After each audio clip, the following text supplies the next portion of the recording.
이번 개각과 앞으로 있을 개각, 그 뭐 한동훈 장관도 12월 말쯤에는 개각 발표가 될 거라고들 다들 예상하고 있습니다. 네. 전체적으로 어떻게 보고 계시죠? 이제 이러나 저러나 총선을 준비하는 하나의 이제 과정이지 않겠습니까? 네. 이제 당과 내각, 정부가 이제 같이 일신을 해서 총선을 준비해서 이제 총선 승리를 꼭 가져와야 되는데 네. 개각 이전에 우리 여권에서 이제 중요한 총선 준비의 과제는 당이었습니다. 당. 네. 특히 혁신위원회. 나는 굉장히 유감스럽게 생각하는 거예요. 혁신위원회에 대해서. 네네. 이게 사실은 정치력의 김기현 대표의 이 정치력의 한계가 이게 드러났다. 아, 예. 굉장히 중요한 그런 일이었는데 국민들이 기대했던 것만큼 본래 의도했던 대로 이게 잘 마무리가 되지 않은 것 같아요. 네. 혁신위원회라는 거는 사실 이인원 위원장이 뭐 했던 것처럼 전혀 뭐 좀 걸림돌이 되는 얘기, 쓴소리, 받아들이기 어려운 얘기를 하는 게 혁신위원회 아닙니까? 그럼 김기현 대표가 그거를 받아들일 수 있는 그런 거 제스처가 있어야 되는 거거든요. 사실 짜고 치고 해야 되는 건데 뭐 애들 말로 네. 혁신위원회는 그렇게 해라. 네네. 이래야 되는 거 아니에요? 근데 이제 이인원 위원장이 좀 아쉬운 점이 두 가지가 있었어요. 첫째로는 왜 대통령 그 용산의 그 의중을 얘기를 합니까? 그건 아주 실수거든요. 그건 뭐 그 얘기 안 해도 모든 사람이 다 알잖아요. 어떻든 뭐 개각을 해서 나오는 국회의원들, 네, 저기 그 강요들, 장관들, 그리고 대통령실에 있는 뭐 수석 비서관이나 비서관들, 이 사람들 자리 마련하려면은 당연히 중진들도 물러나고 그래야 되는 거 아니겠습니까? 그 뭐 세상이 빤히 아는 건데 그 얘기를 보더랍니까? 오히려 부인하고 달라드려야 되는 건데 예. 이게 좀 서툴렀어요. 물론 정치를 안 했었던 분이니까 이제 그런 게 있었는데 당에서도 그거를 잘 커버해야 되거든요. 아이고 뭐 그렇게 당연히 혁신위원회 안 대로 가야 된다. 이제 문제는 이게 혁신위원회에서 발표 또 이인원 위원장이 너무 급했어요. 뭐 위원장까지 달라고 그러는데 그 위원장 공관위원장 달라고 하더라도 또 김기현 대표도 그렇지 촉싹거리고 두 시간 만에 안 된다는 걸 보니까 좋은 생각이다. 좋은 인재다. 고려해보고 우리가 연구를 하고 보실 수 있으면 우리가 보실 이래야 되는 거거든요. 이게 촉싹거리고 반대하기. 그래서면 한 이틀은 뉴스가 되는데. 그죠. 그저 김기현 하는 거 보면 네. 뉴스 자르는 사람. 지금도 아주 싹을 잘라. 네. 뉴스에 싹을 그러니까 잘라. 그런 네. 사람이 당 대표가 됐다는 거. 더군다나 기자들이 취재를 못하게 만들어. 네, 그러니까 그런 사람이 당대표 5%밖에 안 되는 사람 억지로 끌어올려서 당대표를 시키니까 이런 사단이 나는 거 아닙니까? 예. 그것 자체가 잘못했지 대통령실에서. 예. 어떻든지 간에 또 그러면은 혁신위원회에서 할 수 있는 일, 김기현 대표 말이 맞아요. 혁신위원회에서 할 수 있는 일이 있고 공관위원회에서 해야 되는 예. 일이 있고 또 이인원 위원장이 제기한 모든 문제가 깜짝 정치 그 이벤트를 만들어야 될 중요한 것들이 시기가 줘요. 정치라는 게 일종의 말은 타이밍 아닙니까? 타이밍이 중요하지. 지금 그러면 하면은 4개월, 5개월 또 무슨 이슈를 가지고서 이게 총선을 끌어나갈 겁니까? 중진이 은퇴한다든지 예. 아니 김기현 대표가 나 뭐 대표도 그만두겠다든지 뭐 불출마하겠다. 그거 굉장한 뉴스인데 그거 시기를 타이밍을 맞춰야 되나? 근데 급해가지고서 이거 뭐 빨리 하라 그러니 대답을 할 수가 있습니까? 그러면은 할 생각이 있어도. 예. 그럼 김기현 대표는 또 그걸 잘 능수능란하게 받아들여서 옳은 말씀입니다. 우리가 시기에 따라 잘 합니다. 그렇지. 이러고서 물러나서야 되는데 안 하더라도 언젠가. 아니 하다못해 농담으로라도 그래요 그럼 언제 할까요? 이러고 물어보면 되잖아. 그렇지. 아니 그런데 무슨 뭐 순진무구한지 무지한지 정치적인 무슨 뭐가 없는 건지 아니 싹둑싹둑 자르면 이제 국민들의 입장에서 볼 때 혁신위원회는 괜히 띄웠다. 괜히 푸닥거리했다. 시간 끌기였다. 이게 다 드러나. 얼마나 좋은 말하자면 기회였는데 이 팀플레이를 못한 거잖아요. 네, 이 정치력의 부재 아니에요. 아하. 그러니까 혁신위원회를 가동을 안 하니만 보다는 지금 결과가 생겼다는 거예요. 예, 이 문제를 예. 어떻게 수습할 거냐. 나는 굉장히 이건 중요한 과제라고 생각합니다. 알겠습니다. 예. 개각 새로운 인물들은 뭐 잘 모르는 사람들입니다. 근데 이제 보니 상당히 이제 전문가 실무자 중심의 네. 개각을 인설을 한 것 같아요. 새로운 네. 장관 그는 잘했다고 생각합니다. 예. 청문회도 있고 그러니까 네, 뭐 네. 또 실무적인 그럼 무슨 장관이 무슨 정치합니까? 정치는 대통령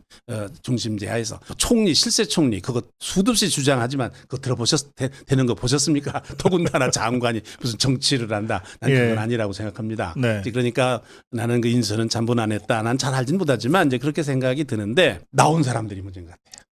개각의 효과라는 게 나온 사람이 어떻게 처신하느냐는 것도 중요하잖아요. 그럼요. 예. 이 사람들이 지금 무슨 뭐 험지가는 게 아니라 좋은 자리 차지하려고 와서 지금 집적거리고 앉았다지. 이게 눈살을 찌푸리는 일 아닙니까? 네. 그리고 여기에 아니 그 험지 가겠다는 사람도 있는데 다수가 좋은 데를 가려고 그래서 문제지. 그렇죠. 사람들은 그 다수가 한 명 그런 데 가려고 하는 사람이 다수가 아니라 한 명이라 하더라도 그렇죠. 사람들은 예, 그렇죠. 다 그렇죠. 트집을 잡게 마련 아닙니까? 네, 네, 이게. 맞습니다. 예. 결국은 이게 어디에 미치는 거냐? 개각의 효과에 대한 영향을 나쁘게 만들고 대통령에게 이것은 책임이 돌아가는 데리고 있다가 다 저런 데 내보내려고 그랬구나. 인유한이 시켜가지고서 저거 다 뭐 중진도 물러나게 하고 존자리 다 물러나게 하고 자리 만들려고 그랬구나. 이렇게 국민들이 오해를 그런데요, 하기 시작하면 이게 한이었거든요. 위원장님. 예. 그 제가 들으니까 이제 수석으로 일하거나 장관으로 일했던 사람들 중에 네. 또 일부는 내가 이렇게 희생을 했는데 무슨 희생을 했는데? 그러니까 수석하느라고 무슨 고생했다, 희생을 장관하느라고 고생했다, 뭐 그런 뜻 같아요.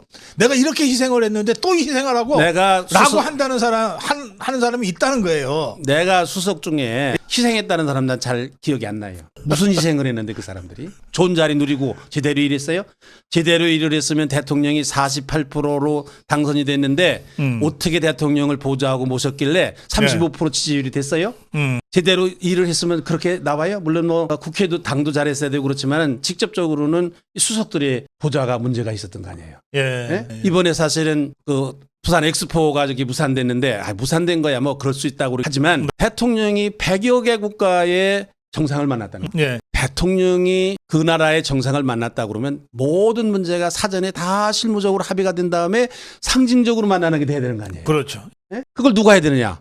참모들이 해야 되는 거 아니에요. 그렇습니다. 빤히 저 사람이 우리 치지 않을 거라는 걸 알면서도 가서 대통령 보고 만나라. 아니면 말고. 그러면 이게 대통령이 이소부화에 나오는 벌거벗은 임금님 같은 꼴이 되지 않았어 저기 우습게 되지 않았어 저기. 예, 그러니까 대통령도 그 얘기를 국민들한테 사과를 하면서 예. 그 얘기를 하잖아요. 아니 그 우리가 대통령도 예측이 틀렸다. 이렇게 참패할 거는 몰랐다는 거 아니에요. 예, 그 그러니까. 대노했다는 얘기를 예. 이제 들었는데 이거 책임이 누가 있는 거냐? 물론 뭐 정부 뭐 외교부 장관이든지 무슨 뭐 총리든지 책임이 있지만은 내각의 책임 있는 거 아니에요.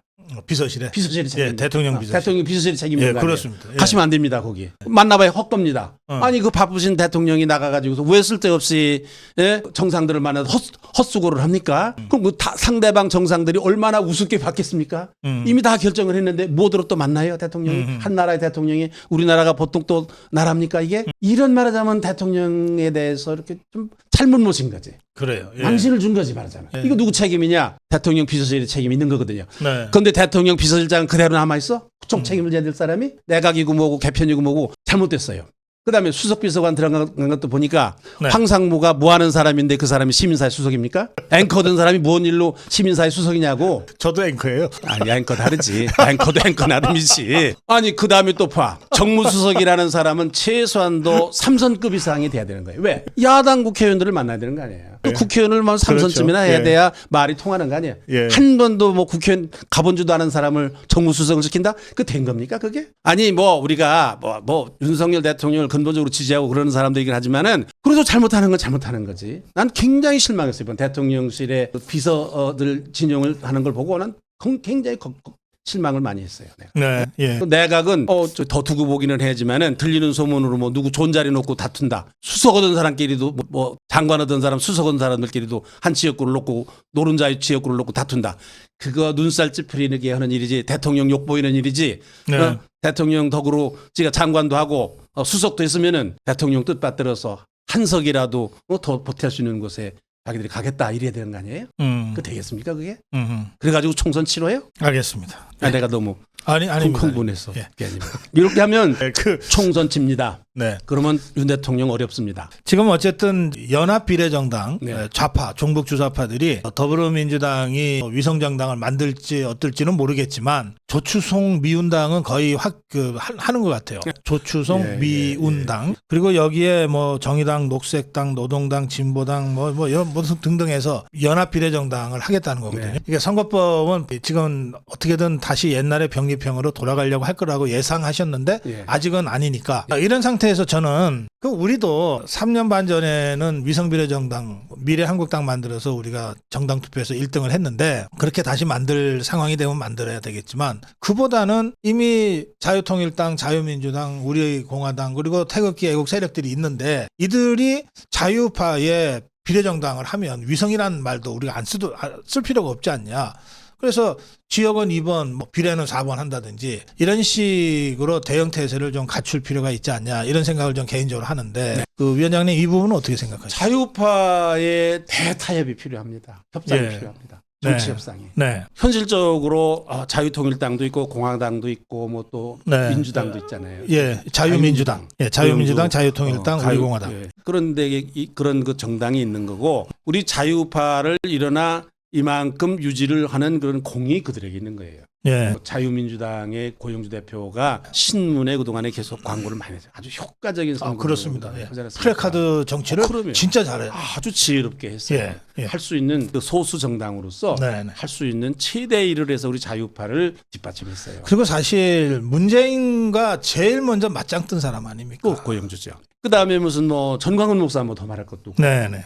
또 우리 공화당이라는 공화당도 그 정당도 오랫동안 어떻든 유지를 하면서 자유파의 한 몫을 담당을 했고 그러니까 우리 국민의힘이 이거를 무시하면 안 된다고 생각해요. 네. 예를 들면 연동제로 간다 그러면은 연동제를 가는 방향에서 우리가 합의를 해야 되고 네, 네. 타협을 해야 되고 그 병립형으로 가야 된다.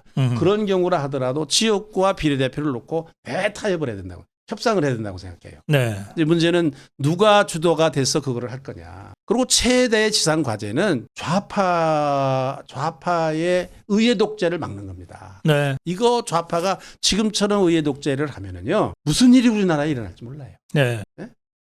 보세요 지금. 이게 지금 뭐 윤석열 대통령이 됐지 무슨 제대로 이럴 수 있는 게 있어요? 국회에서 별짓을 다 하잖아요. 비상식적인 일이 국회에서 계속해서 일어나고 있잖아요. 아니 방통위원장 임명도 안 했는데 탄핵부터 하겠다는 거 아니에요? 글쎄 말이에요. 예. 방침부터 결정했잖아. 누가 네. 오든지 탄핵하겠다. 네. 이게 무슨 일이에요 이게? 있을 수 없는 일 아니야 이게 도대체. 그렇습니다. 이게 좌파가 다시 한번 의회를 장악하는 상황이 생기면 이건 나라 망합니다. 그런 대의에 의해서 자유민주주의를 지켜야 된다는 이 대의에서 무슨 뭐 국민의힘은 뭐며 자유통일당은 뭐며 공화당은 뭡니까 우리가 나라 지키자는 거 아닙니까? 어? 네. 자유민주주의 지키자는 거 아니에요. 우리 헌법을 지키자는 거 아니에요. 네. 이 대의에 의해서 대타협을 해야 됩니다. 협상을 해야 됩니다. 이건 국민들의 압력이 있어야 되는 거고 네. 제일 큰 몫을 차지하고 있는 국민의힘이 마음을 바꿔야 돼요. 네. 네. 큰 마음을 가져야 돼요. 그리고 그거를 윤석열 대통령이 이러나 저러나 정신적으로 지지를 해야 돼요. 네? 이렇게 해서 지금 뭐 좌파 걱정할 게 아니라 우리 지금 이 자유우파가 빨리 말하자면 정치 협상을 통해서 대타협을 해야 그러니까 됩니다. 정치 협상 회의를 해야 해야 돼요. 됩니다. 네. 누가 해야 되는지 모르지만은 네. 정치 협상회를 해야 됩니다. 저는 5개 세력이 모이면 된다고 생각해요. 네. 국민의힘, 그다음에 자유통일당, 네. 그다음에 자유민주당, 그리고 우리공화당, 네. 그리고 광화문 태극기 애국세력의 네. 대표. 네. 이렇게 5 세력에서 뭐 2명씩 온다든지 한 10명이 원탁에 둘러앉아가지고 네. 얘기를 시작해야 된다고 생각해요. 지금부터 해야 됩니다. 예. 왜냐하면은 공천관리위원회가 만들어져 가지고 지역구 공천을 시작하잖아요. 그렇습니다. 늦어요. 네. 왜냐하면은 이 5당에 대해서도 그 다른 세력에 대해서도 지역구를 줘야 되는데 내가 있어야 되는지 모르거든요. 그렇죠. 예. 예? 상징적으로라도 상징적으로도 한두 줘야 자리. 되는 예. 데가 있어야 되는지 모르거든요. 네.